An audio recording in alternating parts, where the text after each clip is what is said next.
Alô pessoal, começando aqui mais um programa Papo Livre com o patrocínio da livraria e editora Danúbio. E neste episódio eu vou ter o prazer de conversar com meu amigo, com meu padrinho, o empreendedor Samuel Kirchner. E a gente vai bater um papo sobre santificação do trabalho, sobre como é ser um empreendedor católico no Brasil e muitas outras coisas.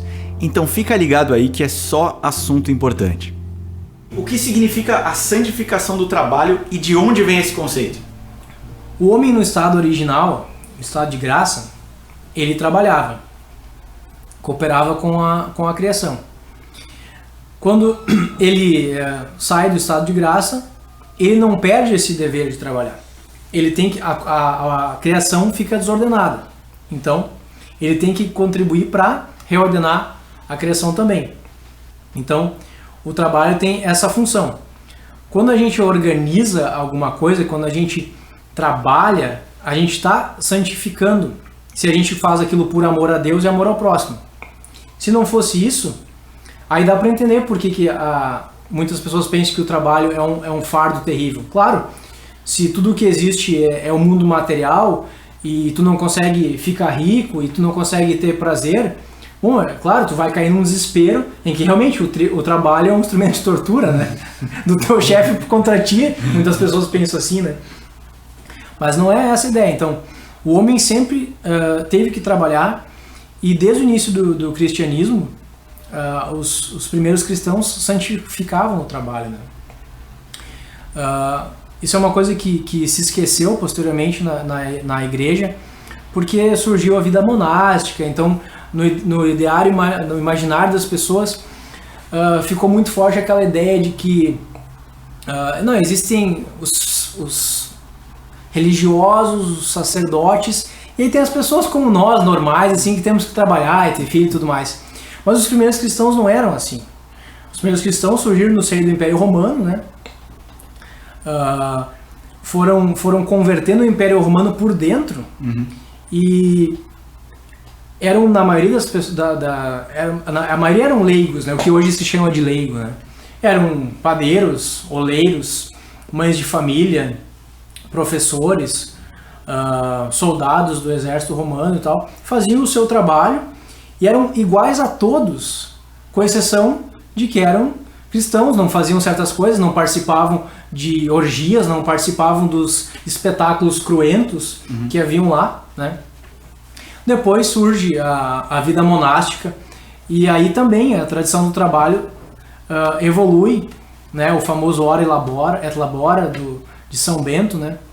Os monges inventam inúmeras técnicas de agricultura, de gastronomia, né? Os monges, se não inventam, eles desenvolvem e aperfeiçoam muitas bebidas, né? Champanhe, vinho, cerveja, café, uma série de coisas a vida monástica trouxe para o mundo moderno e não são reconhecidas, né? Uhum. Mas então, se perdeu ao longo dos séculos essa ideia de que o cristão tem que santificar o trabalho. Aí, tem esse santo do século XX, São José Maria, que ele retoma essa ideia, né? Ele tem uma inspiração divina, que Deus mostra para ele certas coisas que estavam esquecidas na história da igreja. Por exemplo, a vida oculta de Jesus. Nosso Senhor passou 3 anos pregando, curando os doentes, exorcizando os demônios, mas foram 3 anos e ele viveu 33. Ou seja, 10% da vida dele é pública. E os outros 30 anos? Ele viveu uma vida comum, viveu a vida de leigo, como se diz hoje. Ele trabalhou, foi filho de São José e Santa Maria, era obediente, ele brincava com os amigos, com os primos. E o interessante é que, como a gente crê que ele é verdadeiro Deus, verdadeiro homem, isso significa que cada ato dele, como ser humano ali, contribuiu para a redenção do gênero humano. Então, quando ele lá na oficina de São José ajudava São José a serrar uma madeira para fazer uma cadeira, aquilo ali contribuiu para a redenção do gênero humano, tanto quanto a cura dos enfermos, tanto quanto a paixão e morte na cruz. Essa visão que São José Maria trouxe, e ela é perfeitamente coerente com a teologia, não tem nada de errado. Ela foi vista como esquisita na época, né? No caso, você está falando de São José Maria Escrivá, né? Sim, São José Maria Escrivá. Fundador da ordem Opus Dei. Não é uma ordem, né? É uma prelazia, né? Hoje se chama uma prelazia. O que é uma prelazia? Desculpa. Uma prelazia é uma configuração jurídica que surgiu a partir do Concílio Vaticano II. Tá? Então, explicando um pouquinho. Cada paróquia, cada diocese tem um bispo, né? O bispo, ele é um prelado, ele é o responsável pelos fiéis daquele local, daquela geografia. Uma prelazia pessoal significa que aquelas pessoas que são fiéis à prelazia vão estar sob a jurisdição daquele prelado, só que necessariamente não é geográfica, né? E assim é o Opus Dei, por enquanto é sui generis, é a única do seu gênero. Ela é uma prelazia que está no mundo inteiro, mas não é geográfica, tá? Ela está em vários locais, mas que obedece ao prelado, tá? E ela começou com São José Maria Escrivá, que é um santo espanhol, né? Sim, era um padre espanhol que em 1928 teve uma visão e fundou o Opus Dei. E daí vem a santificação do trabalho? Sim, ele que insistiu nessa ideia. Só para terminar sobre a prelazia, né, ele não foi ele não viu isso em vida, tá? Isso aí a prelazia foi instituída em 1982. Ela foi prevista no Concílio Vaticano II, mas em 82 São João Paulo II instituiu o Opus Dei como a primeira prelazia pessoal da igreja. Podem ter outras no futuro, mas por enquanto é a primeira. Tá? Mas então ele viu essa coisa de que Jesus passou 30 anos vivendo como um leigo, tá? E depois que ele exerceu o ministério sacerdotal dele nos 3 últimos anos, né? E isso era a mesma coisa que os primeiros cristãos faziam, né? Então, como isso estava esquecido, né? A igreja nunca deixou de pregar isso, mas no imaginário das pessoas estava muito arraigada essa ideia errônea de que o santo é aquele cara que é um padre muito zeloso, a freira, o freio, a pessoa que se retira do mundo, que não casa. Isso está totalmente errado. A igreja nunca pregou isso, né? Eu insisto, os primeiros cristãos eram pais de família, eram trabalhadores, né? Senão quem iria gerar novos cristãos, né?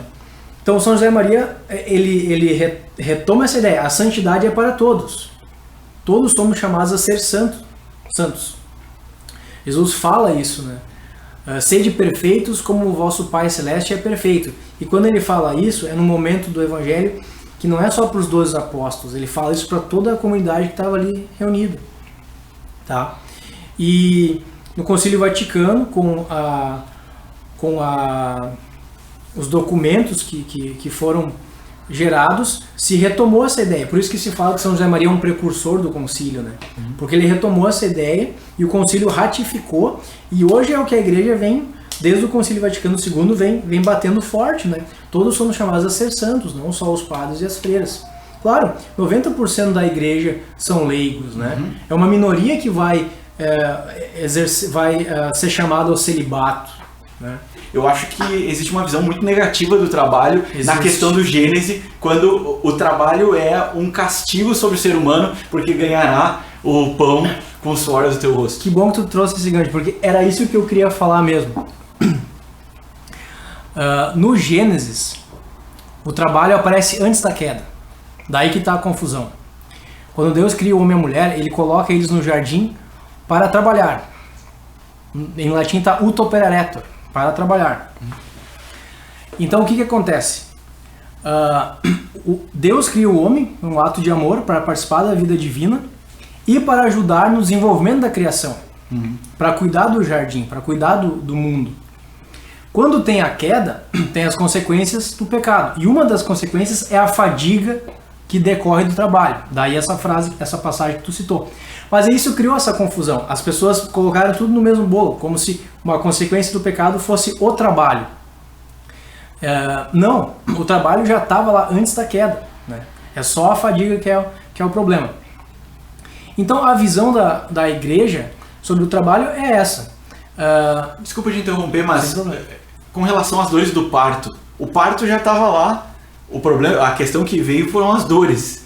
Aí eu não sei te dizer, porque existe uma tradição dos padres da igreja que só houve relação sexual entre Adão e Eva depois da queda. Porque eles... isso aí não é matéria de fé, tá? Isso é discussão teológica. Mas os santos padres diziam que o homem foi criado de manhã e já pecou à tarde. Então não teria dado tempo, assim. O homem ficou muito pouco tempo em estado de graça e logo perdeu. Então sobre isso não daria para responder. Voltando ao trabalho.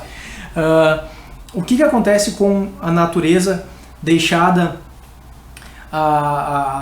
por conta própria, né? Um jardim, por exemplo. As plantas vão crescer de forma desordenada, vai ter ervas daninhas, vão ter animais selvagens que vão lá esculhambar e tal.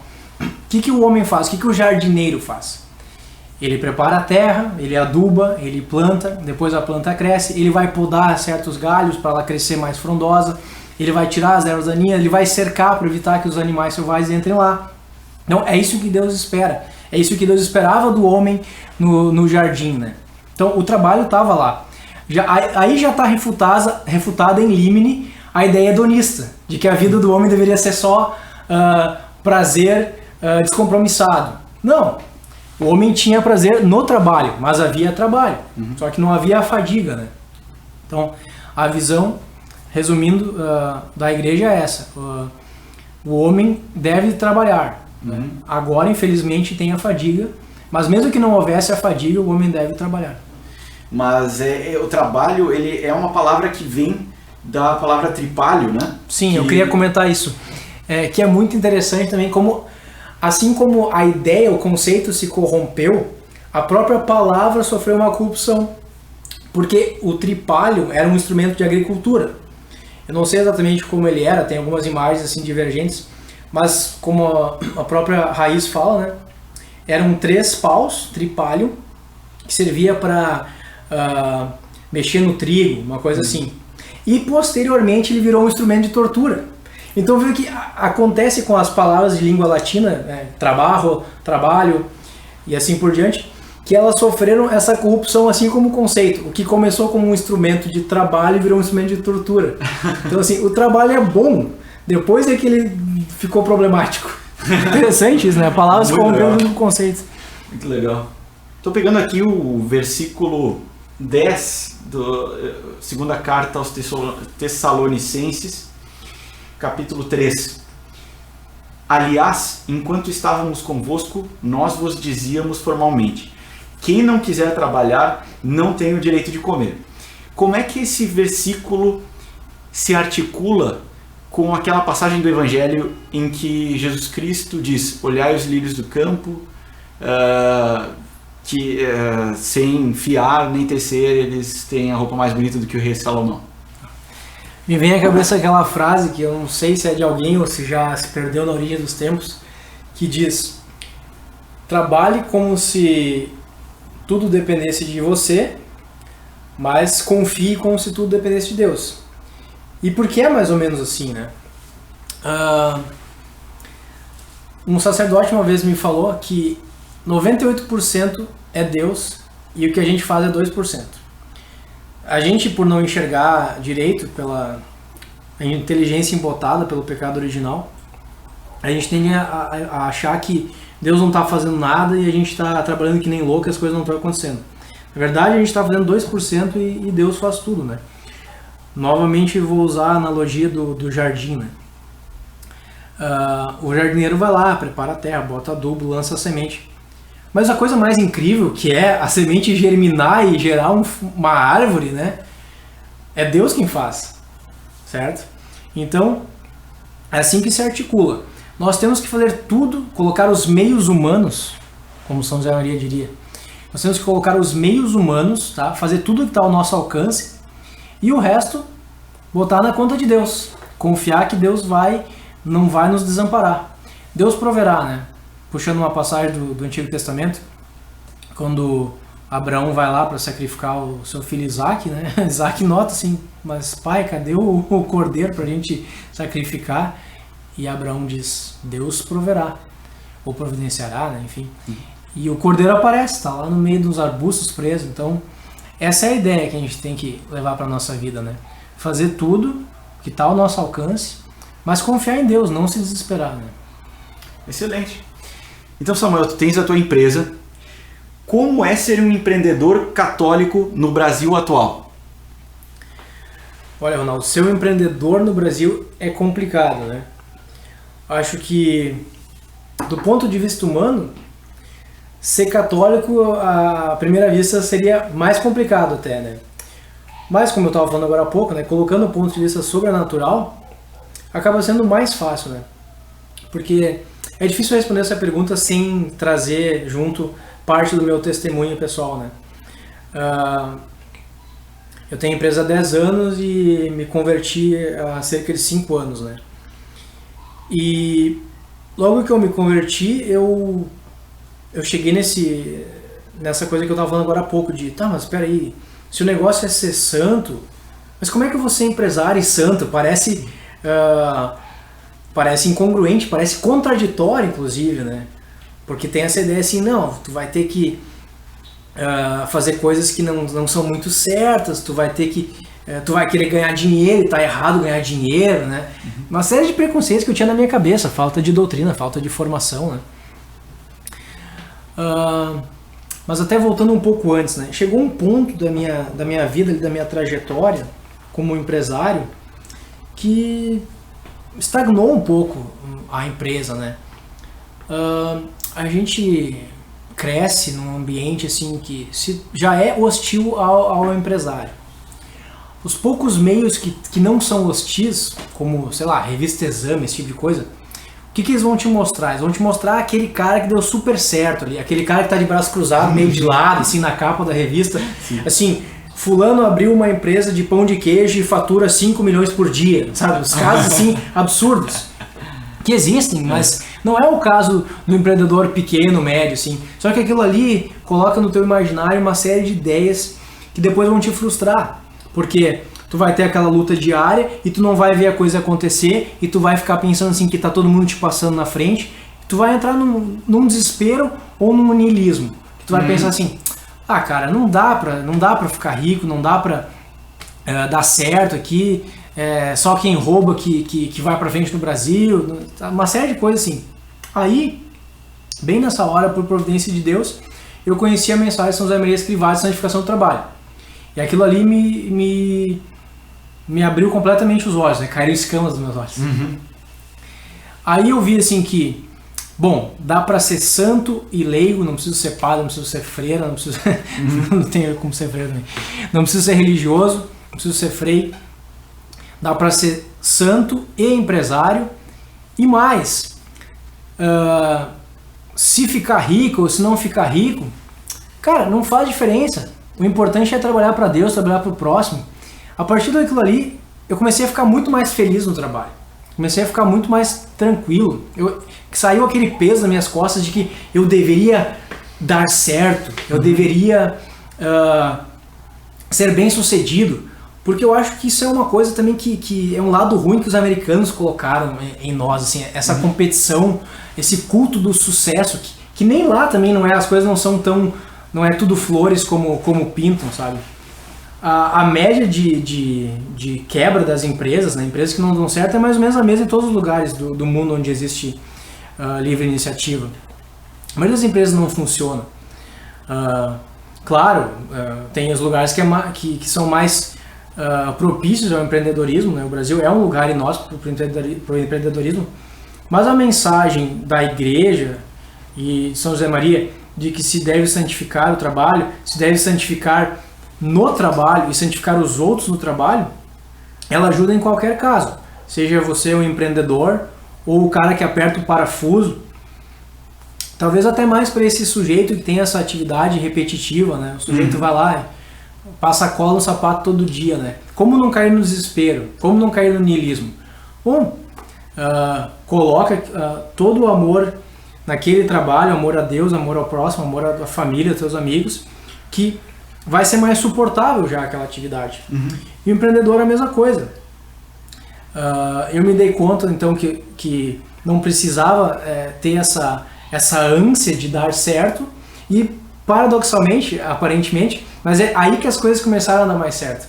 A empresa começou a melhorar. Não, claro, Não estou dizendo assim que eu fui o único responsável, né? Porque eu tenho sócios, tenho funcionários e todo mundo contribuiu para a história.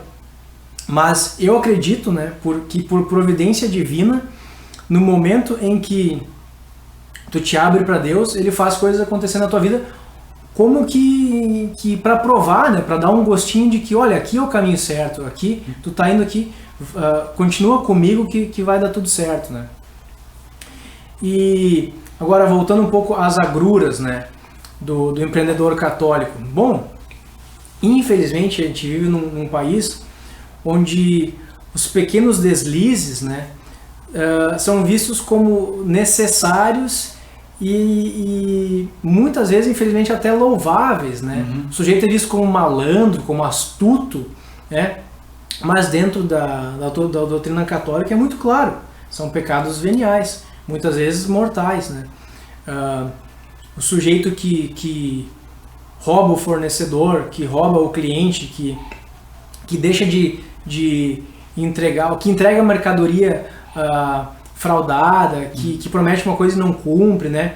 Olha, dependendo das circunstâncias, pode ser até pecado mortal. Mas assim, tem muitas oportunidades de pecados veniais, né? O sujeito mentir, pequenas mentiras, a sonegação de impostos.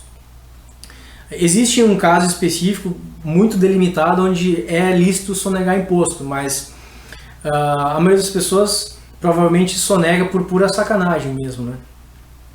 Então, tem isso, tem a própria palavra não cumprida, né? Infelizmente no Brasil todo mundo passa por essa situação, marca um compromisso, o sujeito não aparece, ele nem liga para dizer que não vai vir.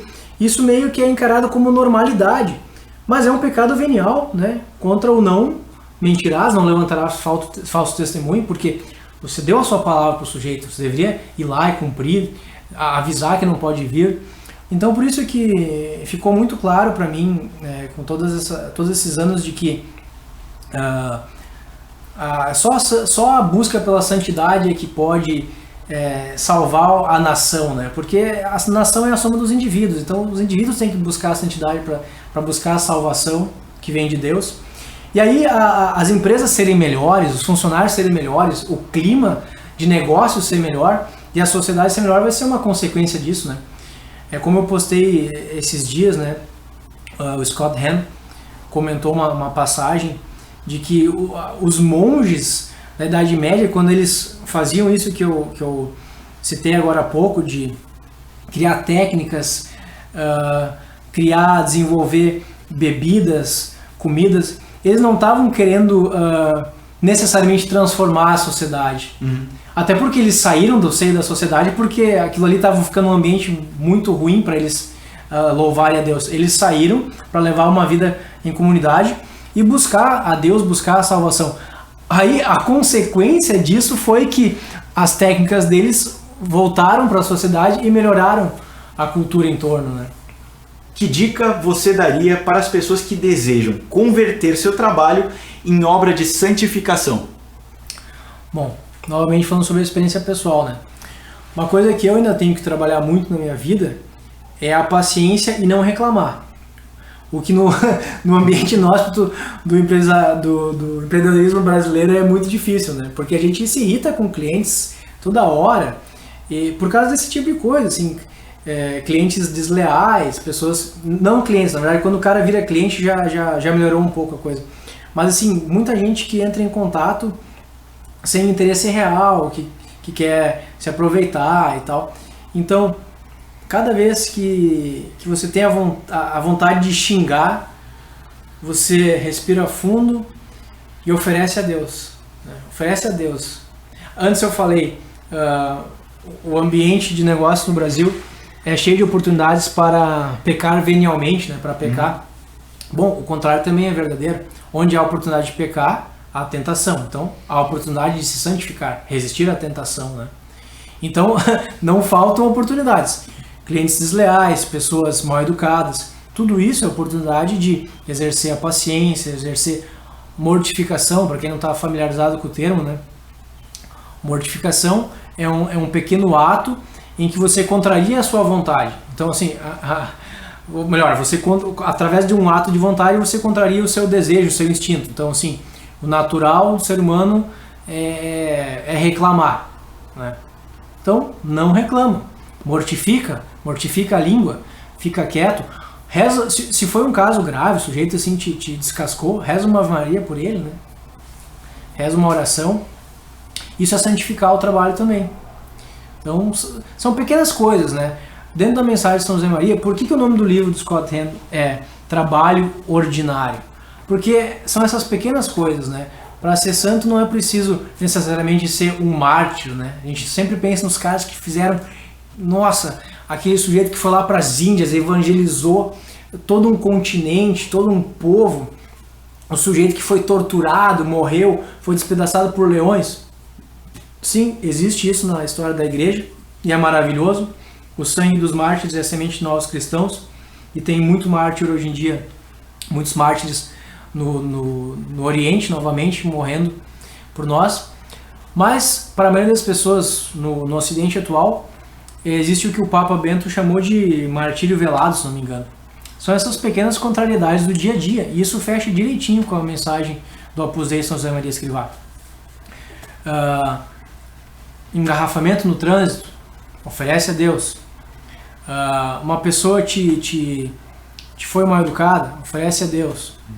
Bom, tenho certeza que durante o dia, se tu for contar, vai ter 30, 40 oportunidades em que isso acontece. Ainda mais num país onde se perdeu, assim, o tecido social está corrompido, as pessoas não se dão nem bom dia mais no elevador, né? Tá aí outra coisa, não só ocasiões negativas, né? Ocasiões positivas, né? Amar, né? Ser santo não é sofrer um monte, ser santo é amar um monte, amar muito. Então, assim, amanhã quando você entrar no elevador, em vez de deixar aquele silêncio constrangedor, onde todo mundo aperta o botão do seu andar e fica quieto, dá bom dia. Depois, quando sair, deseja bom trabalho. Pequenas coisas assim. Dá bom dia para seus filhos, para sua esposa, dá oi, tchau para todo mundo, agradece. São pequenas coisas, mas foi se perdendo isso. Infelizmente, nós temos que retomar. Pois é, na política do Aristóteles, inclusive, ele diz que a amizade é a cola da sociedade, né? Aquilo que liga as pessoas são essas relações de lealdade que não necessariamente estão positivadas na lei. E me parece, Samuel, que quanto mais as pessoas perdem esse tipo de relação de caridade mesmo, umas com as outras, mais você precisa colocar as coisas em contrato, mais precisa colocar preto no branco, porque desaparece aquela naturalidade que existe do cumprimento da palavra. E isso eu acho que tem a ver também com um aspecto de retorno, de restauração de um catolicismo na sociedade brasileira. Não te parece assim? Com certeza, eu concordo completamente, tenho muito pouco a acrescentar. Eu noto a mesma coisa. Só para trazer um elemento novo, né? As normas de conduta, assim, aquilo que a gente costuma chamar de etiqueta, né? A maneira como você se comporta em público, como você usa a roupa, hoje em dia parece uma coisa oca, assim, uma coisa formal, quase caricata, mas ela surgiu quando a aristocracia condensou em gestos a caridade cristã, certo? E depois aconteceu um processo semelhante, o esvaziamento do conteúdo inicial, e aí o que sobra? Sobra uma casca de aparências, uma casca oca, em que as pessoas cumprem aquilo ali porque é costume. E aí tu já perdeu a ideia inicial. A ideia é o amor ao próximo, certo? Porque a mulher cobre as partes. Não é por puro pudor, pudor não é por puritanismo. É porque ela mostrando coisa demais, ela pode estar colocando em tentação outros homens. Isso é uma falta de caridade, certo? Então, a mulher deveria se vestir de forma recatada, modesta, por amor aos seus irmãos, outros homens, né? E não por um puritanismo, né? Então, isso é um exemplo mais evidente na sociedade hoje em dia. Deixa eu ver, o que mais? o sujeito abria a porta para uma mulher, um ato de cavalheirismo, né? Olha, por justiça, nada obriga o homem a abrir a porta para a mulher. Mas a caridade é sempre mais do que a justiça, é ir além da justiça, né? Se te convidarem para caminhar 1 milha, caminha 2. Se te solicitarem a túnica, dá também o manto. Então, assim, por justiça a mulher pode abrir a própria porta, ela também tem braço. Bom, mas se o homem tem ali um pouco de mais força, tem um pouco mais de força na média, por que não exercer esse ato de caridade, né, de gentileza? Abrir a porta para a mulher entrar. Então são essas pequenas coisas que se formalizaram como regra de etiqueta e depois se tornaram um mero hábito. Mas isso surgiu a partir do exercício da caridade pela aristocracia, pessoas que eram bem informadas e viviam bem a caridade cristã. Samuel, tem alguma bibliografia que tu indica para santificação do trabalho? Sim. Primeiramente, todos os livros de São José Maria Escrivá. Existem os livros de linha mais espiritual, como Caminho, Sulco e Forja, e os livros de homilias, como Amigos de Deus, É Cristo que Passa. Mas toda a bibliografia de São José Maria está imbuída dessa mensagem dele, né? Santificação do trabalho. E aí tem os derivados, né? Eu indico a editora Quadrante, www.quadrante.com.br, que lá tem muitos livros de temas gerais de espiritualidade cristã, católica, e claro, muitos livros de santificação do trabalho. Um em particular, que eu citei agora há pouco, seria Trabalho Ordinário, Graça Extraordinária, do Scott Hahn. Agradeço a você que está nos ouvindo, que sempre curte, sempre comenta nos programas aqui deste canal. Agradeço também ao meu amigo Samuel Kirchner, que teve a disponibilidade e que me deu a honra desse bate-papo com ele. E ficamos por aqui. Até o próximo Papo Livre.